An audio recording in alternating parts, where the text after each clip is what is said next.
ప్రపంచంలో చాలా అరుదుగా వెంకటేశ్వర స్వామి వారి లడ్డూలో కల్తీ జరగటం చాలా పాపం. పాపం మూటగట్టుకున్నట్టు, అరుదు కాదు. ఇలాంటి దుర్ఘటనలు ఎక్కడ జరగవు.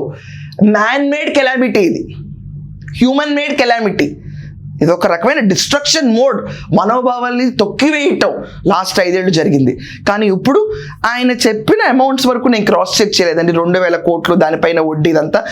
అయినా వెంకటేశ్వర స్వామి వారికి లేని రిచ్నెస్ మనందరం ఈరోజు ఎస్టిమేట్ అనేది ఉన్నా, నో డౌట్, పర్లేదు.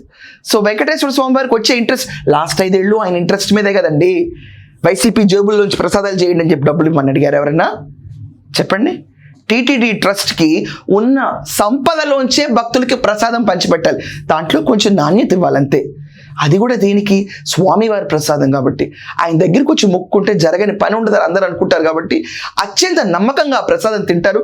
హిందువులకి వెంకటేశ్వర స్వామివారి అంటే చాలా గౌరవం, భక్తి, నమ్మకం, విశ్వాసంతో కూడుంది కాబట్టి ఆ గుడికి, ఆ దేవస్థానంకి ఉన్న ప్రసాదం విలువ మీకు తెలియక దాంట్లో కల్తీ జరిగిందని చెప్తే నమ్మడానికి మేము పిచ్చోడం కాదు, కావాల్సిగా కల్తీ చేశారు.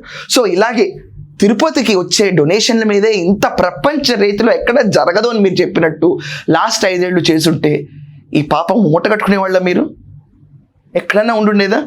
ఇన్నాళ్ళకైనా మీలో సత్యం అన్న ఒక మాట బయటకు రావటం చాలా అభినందదాయకం.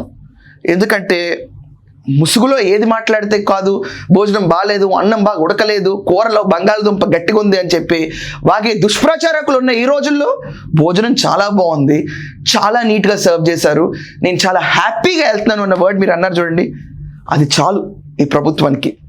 అపోజిషన్లో ఉన్నాళ్ళు వచ్చి జగన్మోహన్ రెడ్డి గారు అడిగారు కదా, నాకు శాల్వాలు కప్పాల్సింది పోయి కండువాలు కప్పాల్సిన రివార్డులు ఇవ్వాల్సింది పోయి అనే పరిస్థితి మీరే తీసుకొచ్చి ఈరోజు ప్రభుత్వానికి వారి బల్లి అవార్డ్స్, రివార్డ్స్, శాల్వాలు అన్నీ కప్పేశారు. Thank you.